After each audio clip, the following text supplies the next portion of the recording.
the whole career mentoring thing, I mean, in answer to your original question, no, I didn't expect to go here at all. But what I discovered is that I have those skills. And it's like, why would I not use the skills that I've got? I discovered I was really good at it and people really responded. And some people come for one session and that's all it takes. And some people come for a couple. And I've had one person who's come for 3. And really, once you've done 3 sessions, the ideas are so targeted and they're so precise and they're so in sync with what that person wants that often you don't need more than 2 or 3.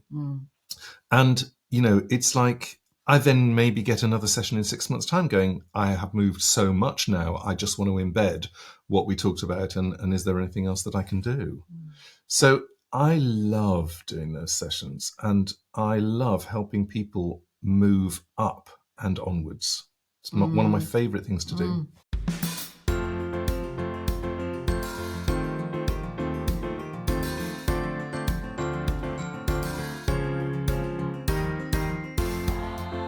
This is A Voice, a podcast with Dr. Gillyanne Kays and Jeremy Fisher. This is A Voice. Hello and welcome to This is A Voice Season 7, Episode 10. The podcast where we get vocal about voice. I'm Jeremy Fisher. And I'm Dr. Gillyanne Kays. And we're carrying on the conversation about what is it that you actually do? What do you do in a one-to-one lesson? Yeah, it's a little bit more about, what does a one-to-one session look like? Because there's lots of different things that they can show up as. Yeah, and we do lots of different versions of it. So, Jeremy, Yes. I want you to talk a bit about something that you've actually been doing for many years, but have started to do a lot more of recently. Yes. Which is career mentoring. Love it. Okay. Love doing career mentoring. And go.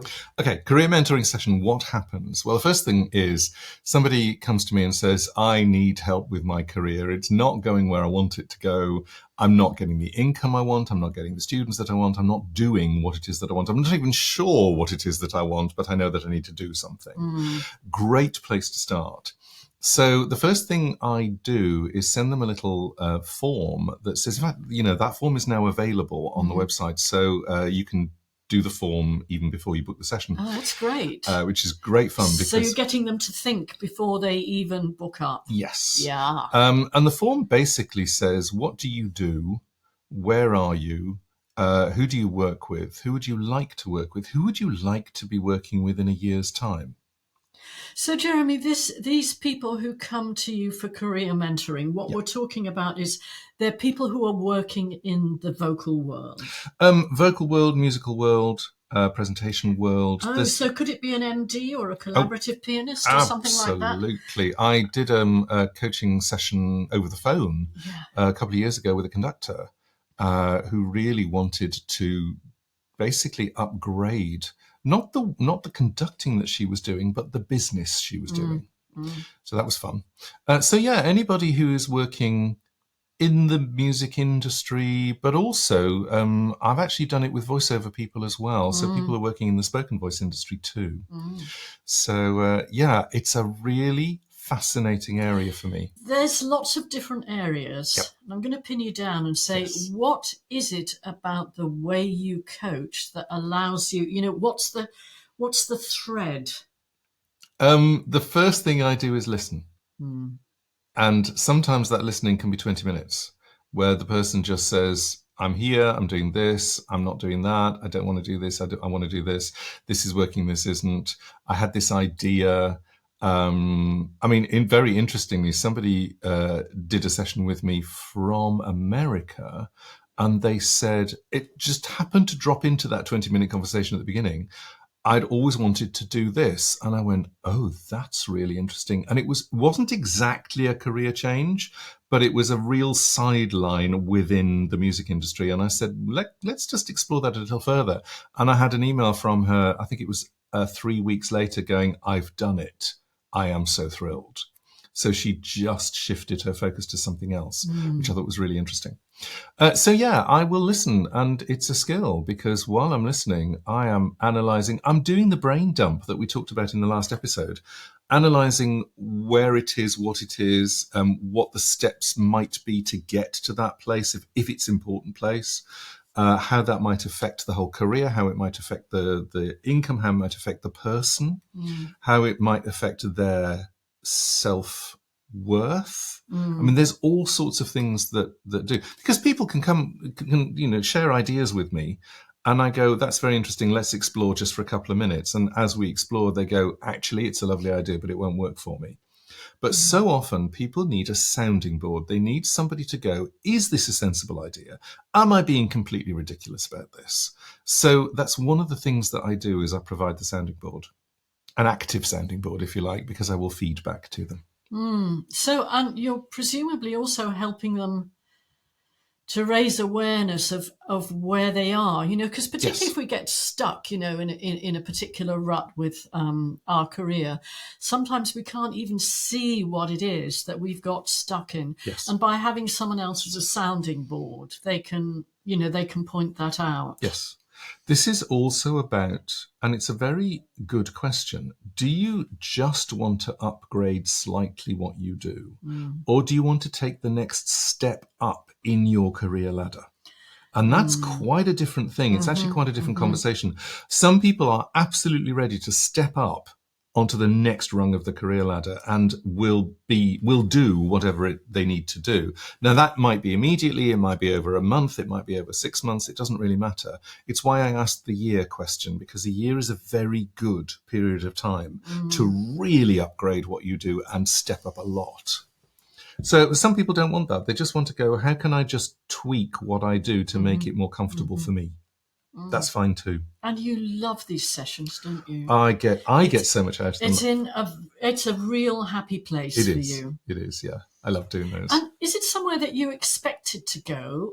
No. In your career? Because, something's popped into my head. You started your career as a collaborative pianist. Yes. How has that enabled you to do career mentoring? Because I think there's a link. I think there's quite a big link. When you are a collaborative pianist, one of the things that you do, and it's built into the job description, is that you work with a lot of different people at the same time. And sometimes you work with a lot of different people at the same time on the same piece of music. And the really interesting thing about being a collaborative pianist is, if you're going to be any good at all, you cannot play the piece the same.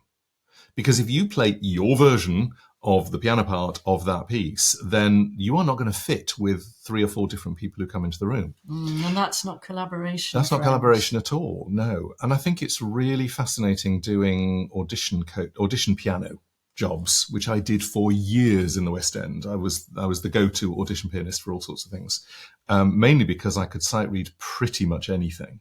And I also knew a whole lot of opera repertoire, so I was audition pianist for Phantom for years. That you have to gel or vibe with somebody the moment they open their mouth. So somebody starts to sing and you go, oh, fine, I know this piece well enough. I know what's happening here. You're going in this direction. Oh, okay, I can do that. That's fine. And I will play it differently, depending on what anybody wants. So it's this idea that you have a global view of music and how it works, and how it works in lots of different ways. And you take that into career coaching, which is your career is you. It's what you want to do. And therefore, there are hundreds of different versions that you can do that are based around a music career. Quite often in a career coaching session, I will suggest something that they've never even thought of. And I'm going, it's so obvious given your list of skills and your list of interests and where your energy is and where you want to go.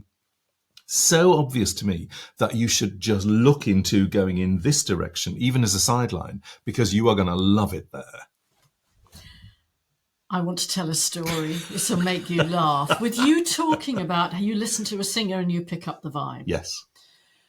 I don't know, 10 days ago, we were driving back from visiting some friends in Wiltshire, and it was our dear colleague Anne Leatherland's birthday.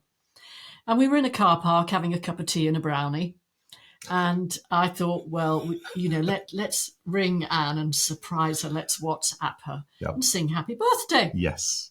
And I was very pleased with myself, because I thought I did some nice phrasing, etc., etc. And what I noticed, I said to Jeremy, oh, isn't that amazing? We're so in sync. We started on the same note. Yeah. And then, we each seemed to know exactly what we were going to do with the phrasing. Yeah. And tell everybody what you said. I'm a collaborative pianist. I just waited to see what you did and did it with you. I thought that I was quite amazing. And that, by the way, is also the skill of a collaborative pianist, as the singer thinks they're better. It's good. Although I will say that a lot of my early career was as a choral singer. There was something about, when you listen to each other and you hear blending. That phrase is about to slow down and we're coming up to a cadence here, we're going to play here. Yeah. I do think I collaborated quite well on that You did. It was a lovely collaboration. Well done. But it just made me smile thinking about it, that's what you do. Yes.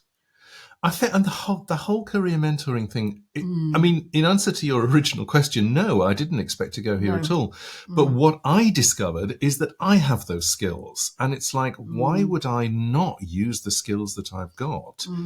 I discovered I was really good at it and people really responded. And some people come for one session and that's all it takes. And some people come for a couple. And I've had one person who's come for 3. And really, once you've done 3 sessions, the ideas are so targeted and they're so precise and they're so in sync with what that person wants that often you don't need more than 2 or 3. And, it's like, I then maybe get another session in 6 months' time going, I have moved so much now, I just want to embed what we talked about and is there anything else that I can do?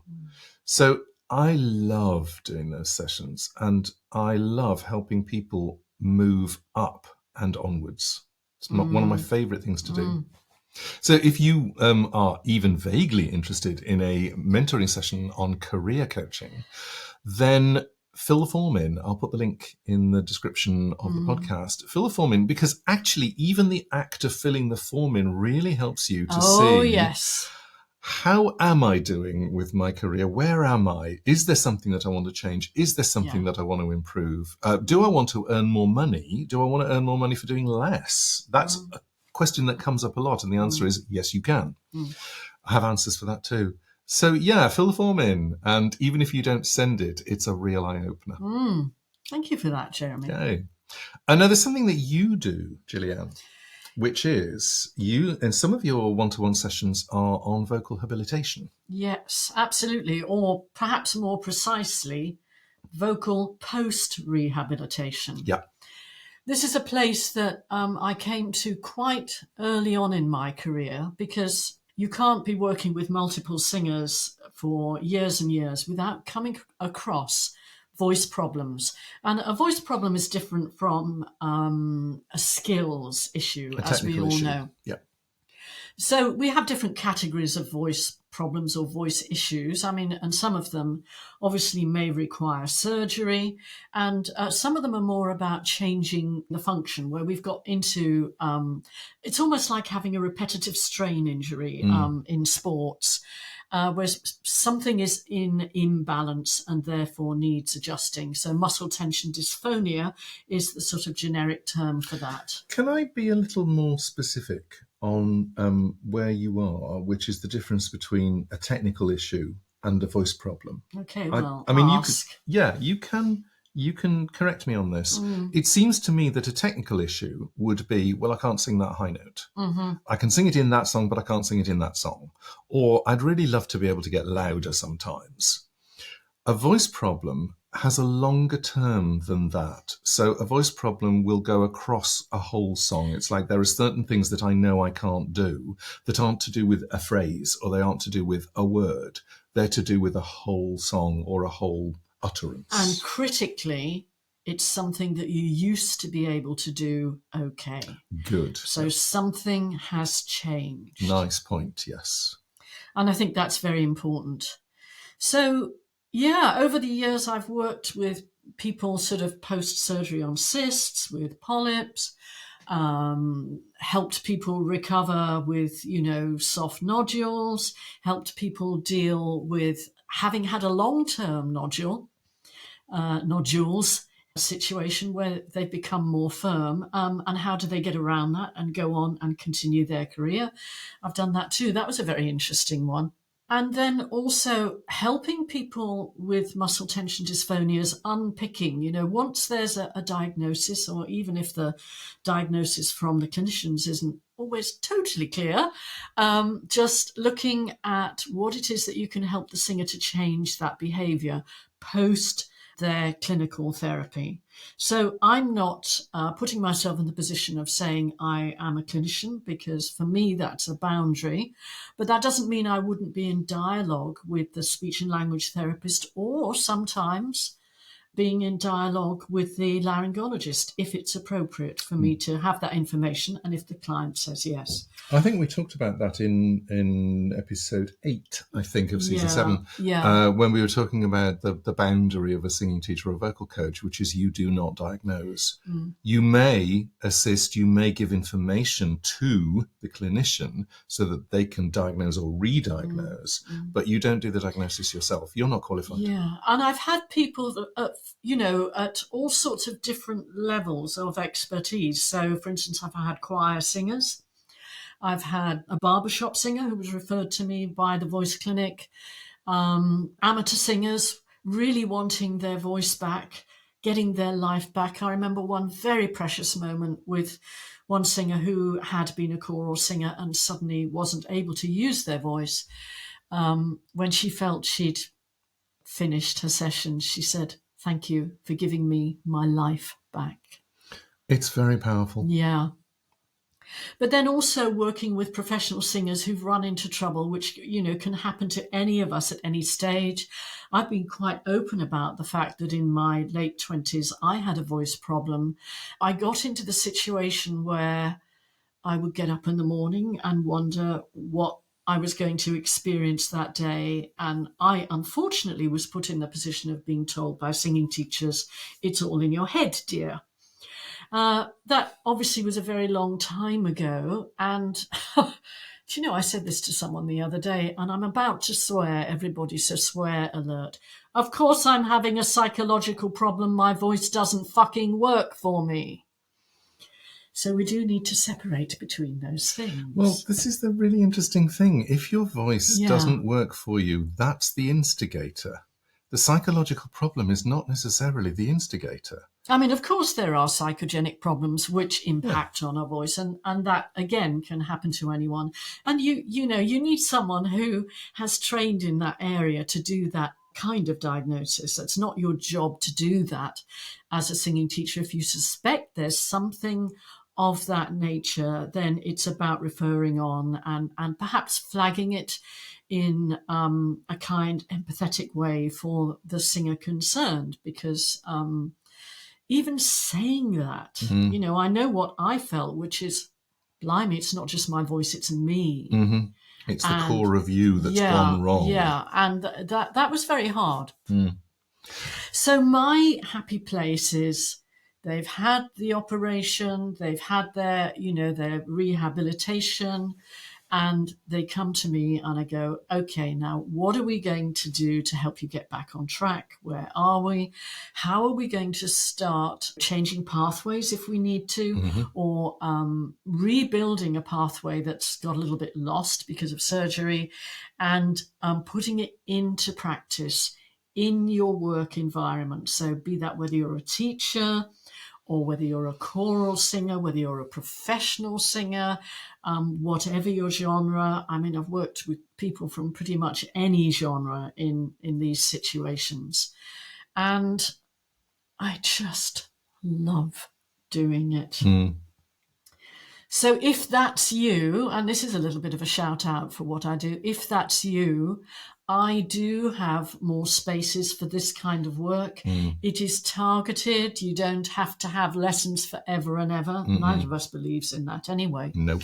I am very, very happy to help, and I have the knowledge and the ability to talk with your speech and language therapist or your laryngologist if needed, if you're comfortable with that information being shared. Love that. Also, if you want to watch, Gillyanne, talking about case histories, oh yes, then go to the 12 More Hours to Better Singing Teaching course, which has only just recently gone live. And that is, we have a whole 2 hours called My Singer Has a Voice Problem, on case histories, and Gillyanne shares two. I mean, thank you to the two singers who have agreed to have their stuff shared. Two case histories are one male, one female, on singers who fell foul.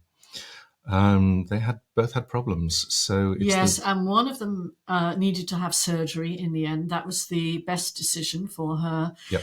And the other, it was almost like a complex of different things that might fall under muscle tension dysphonia.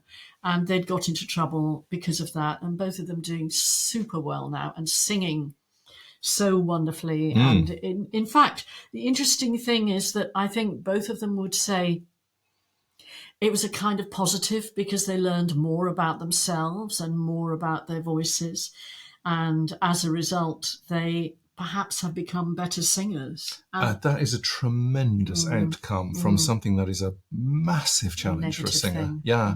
I mean, and congratulations to both of them for taking that route. The other thing that you can see is, again, in the Learning Lounge Deep Dive, we talked about this last episode, but there is also a course there called My Singer Has a Voice Problem, which is a joint venture with Carrie Garrett, who is a highly specialist speech and language therapist. And Gillyanne and Carrie, and me to a certain extent, were filmed doing a 2-hour presentation, I think it was. I think it was you, Carrie, and Anne, if I remember rightly. I can't remember. We're going to have to go and look that up.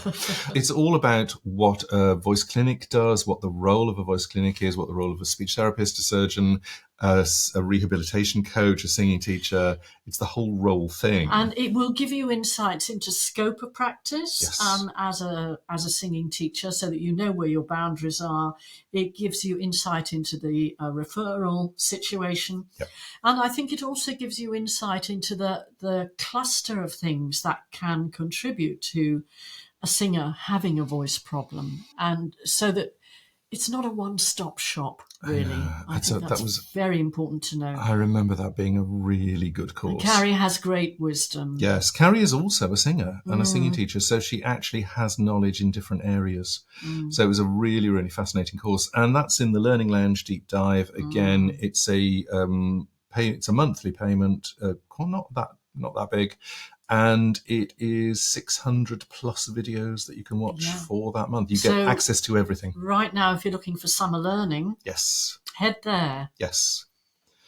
Good. I just want to go back to the whole business of one-to-one lessons because I want to talk about the singing teacher's role. One-to-one consults, or does that sound too grand? We call them consultations on our calendar. So you can call them whatever you like. One-to-one events, one-to-one happenings. There's something I want to say that actually is that we've got a little list here, and it's not on the list. And I'm thinking, Gillyanne, you're missing a trick. Jeremy talked about career mentoring. Yep. Guess where my other happy place is? I don't know, Gillyanne. Where is your other happy place? Teacher mentoring. There you go. Mentoring. I love to brainstorm with other teachers. So if you want to have a conversation in confidence about maybe finding out what it is that you need to be doing to grow as a teacher in terms of skill set, or if you want to sort of play with permissions, obviously, from your client, some videos or audio files and say, look, I'm stuck. Can you help me with this? Or this happens a lot in my practice. What do I do? Oh, I so love to do that. That's where I do the unpicking. So please, let's have more of that, because that is a place where I love to work. I think the whole business of being a teacher, being a singing teacher in particular, we can talk a lot about all sorts of generics, but until you hear somebody sing and you go, oh, I see what they're doing, I hear what they're doing, I can analyze what they're doing, I can help you, I can help the singing teacher of that person with the gradient, the steps that they need to go to get from this place to that place. I think I love that, because I also do that type of mentoring where somebody will play me a track or even just 10 seconds of a singer and go, this is what I see the problem as being, or hear the problem as being, and this is where I want them to be. What do I need to do? Because I've tried everything. And I'm going, right, here's the diagnosis, here's what they're doing, here's what I think they're doing, here's where you want to be, here are the steps to get there, off you go. I love that. I love doing that myself. And it's very much... Am I going to find you for these sessions? You certainly are, yeah. I love those. But it's very much about, you need to hear the student. You can talk verbally about why you think somebody might be doing something, but until you hear them, you can't actually know that. And I think, and also hear and see, which is why, video is more powerful. And bless it could the pandemic, because now people are teaching online and we have the videos. Yeah, I mean, just to give you an example, it could be that you think your student is having a difficulty with their range, and no matter how many, lovely range exercises and slides and sirens you do with them, it's not happening in the song. And that you've actually missed... It's the approach to the note and the consonant and whatever was happening on the note before, etc. Yeah. That you've actually missed that. I've got a really good forensic ear for stuff like that, and I will help you unpick. So the other thing which is really important is, and I know this is going to sound a very odd thing to say, but we don't have an agenda about you and your students. And if you play us one of your students, we are not going to steal them. Because we don't do that. We do know teachers who do, and we don't do that. We don't have an agenda about your methodology either. That's really important. No. So whatever you want, whatever language you want to use, whatever exercises you want to use, that's fine. If you have a situation like that where you're going, I do have a student and I'm not quite sure what to do with them next. Friends, we all get stuck with our clients. Oh, yes. All of us. I mean, Gillyanne and I are very lucky in that we work together in the same field. So we can always discuss with each other, what do you think is going on here? But so often singing teachers work in a vacuum. They work by themselves and they're too worried about other teachers to go, I need some advice, but I don't know where to get it. Well, here's where you can get it. And we don't have an agenda and we won't blame you for anything. And it's in total confidence. Total confidence. Yeah. So, that's how we work. So basically, we will give you the link to the calendar that we've got in the show notes. Book a session. Yeah. Book a session, bring your problems, tell us what they are, or just drop us an email and go, I'd like to book a session. Can I bring this particular issue? Or can I just talk to you about what's going on? And can I say, if you're in a time zone that's very different than ours and you're looking at the timetable and thinking, I can't make that, it's 5 a.m. And to be fair, I will probably have less slots available than you, simply because of where I am at this point in my timeline of life. But drop us a line. I'm a toy boy. I just like to, I want to make that clear. Yeah, drop me a line and say, look, I really want a session, but, it needs to be around this time. I will do my best. Yeah. Yeah, if you don't see anything on the calendar, drop us an email and we'll see if we can fit you in. Okay. That's it from us on one-to-one happenings. Sessions. What are they? What do you get? Okay. So check out the links in the show notes and we'll see you next time. Yeah. Bye. Bye.